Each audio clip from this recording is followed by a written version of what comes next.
The Department of Education or Basic Education of South Africa today is taking complete control over how the next generation thinks about where they came from and who they are. And in doing so, it has launched an assault on logic itself, something it views as a Western construct with no place on the African continent or in an African school curriculum. According to the latest proposals with regards to the history curriculum in public schools, children are to be indoctrinated by not only giving them a very limited and very distorted perspective of the past, but by forcing them to think about everything in the past in a certain ideological way. You see, the Department of Basic Education under Siviwe Gwarube of the DA, surprisingly enough, has just released a new set of changes to the national school curriculum in South Africa as it pertains to the subject of history. The guidelines for history to be taught in South African schools have long been based on what the department describes as the core principle of social transformation. And this new curriculum proposal intends to implement that agenda to the fullest extent. The core objectives outlined in the new curriculum proposed touch upon a key aspect of the subject of history itself, which we will discuss in great detail in this video. In doing so, we will highlight the dangers involved for our school children in these new proposals that have just been gazetted by Siviwe Gwarube, the GNU Minister of Basic Education and member of the Democratic Alliance. And in doing so, we will expose the significance of the government's agenda behind these new proposals. You see, history is much more than just data about the past. History only makes sense as a narrative, as a story. And in order to produce a coherent narrative or story of the past, the historical data and sources need to be interpreted and connected with one another. Scholars such as the American philosopher of history David Carr have convincingly shown that any and all historiography is narrative by nature. This means that there is no such thing as uninterpreted or objective history. Yet, this does not, of course, imply that one cannot distinguish between truth and falsehood when it comes to history. But the reality is that interpretation is always inevitable when we view the subject. To give you an example, in any Christian historiography, the recognition of the resurrection of Christ as the pivotal moment in all of the world history would lead to a radically different interpretation, for example, than something opposed to Christianity, like a Marxist theory of history, when everything is reduced to a brute economic class struggle. And so, historical narratives, just like the findings produced in other scientific fields of study, are intrinsically tied to the worldview with which that field of study is approached.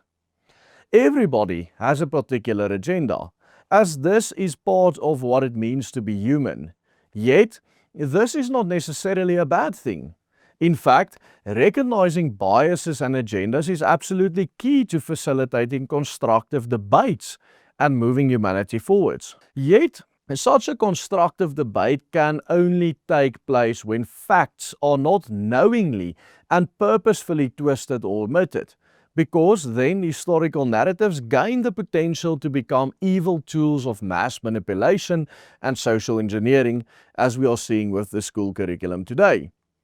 And sadly, this is exactly what this curriculum proposed by the Department of Basic Education entail.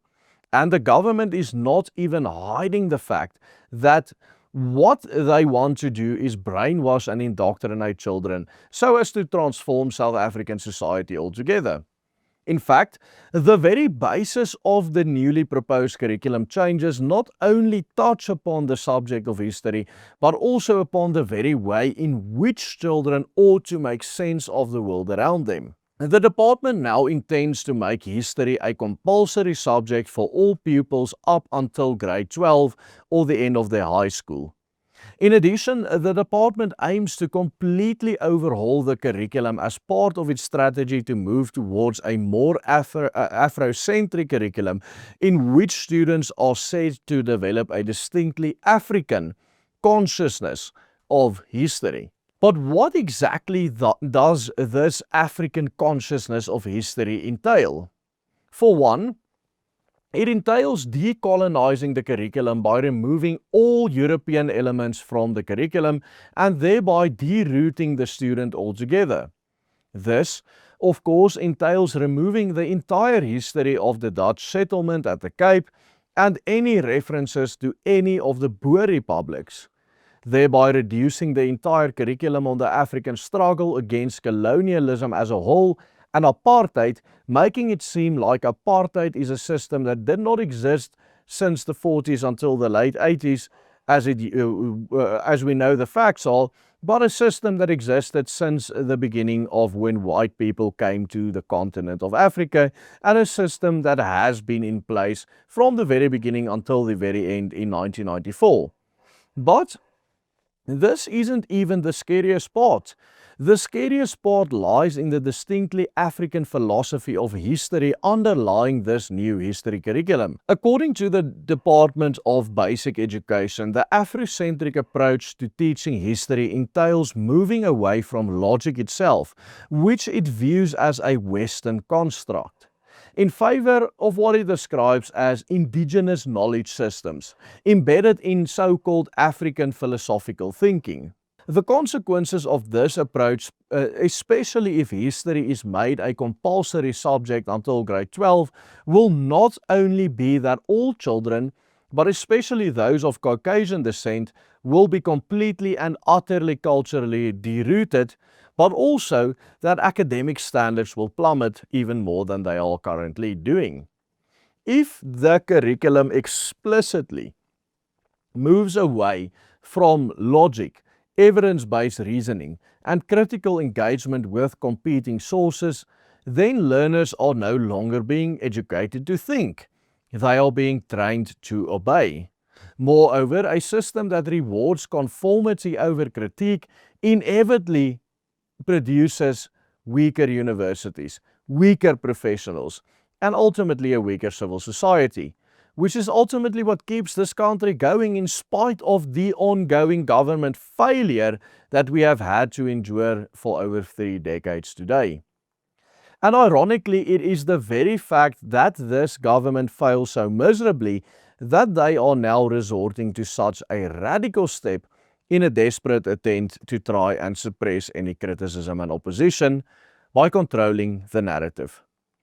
Ultimately, their agenda is increased control and manipulation of the citizens of this country, starting with the younger school kids, who have well and truly become fed up with their inability to create any of the conditions required for a functioning society to flourish. Here at the Willem Petzer Group, we are serious about challenging the attempted hegemony of the state when it comes to historical and political narratives. This is why we produce videos such as these, and why, for example, in a recent video we also highlighted the historical truth that large parts of South Africa had been historically European to being demographically transformed by the British Empire later with the unification of South Africa. Check out that full video by clicking on this link appearing on your screen right now. And do remember to support our work by becoming a paying member of the Willem Petzer Group. Only with your investment in us are we able to pay everyone's salaries, keep this channel going, produce content of this quality every single day. Simply follow the easy steps on the banner underneath me. Goodbye and God bless.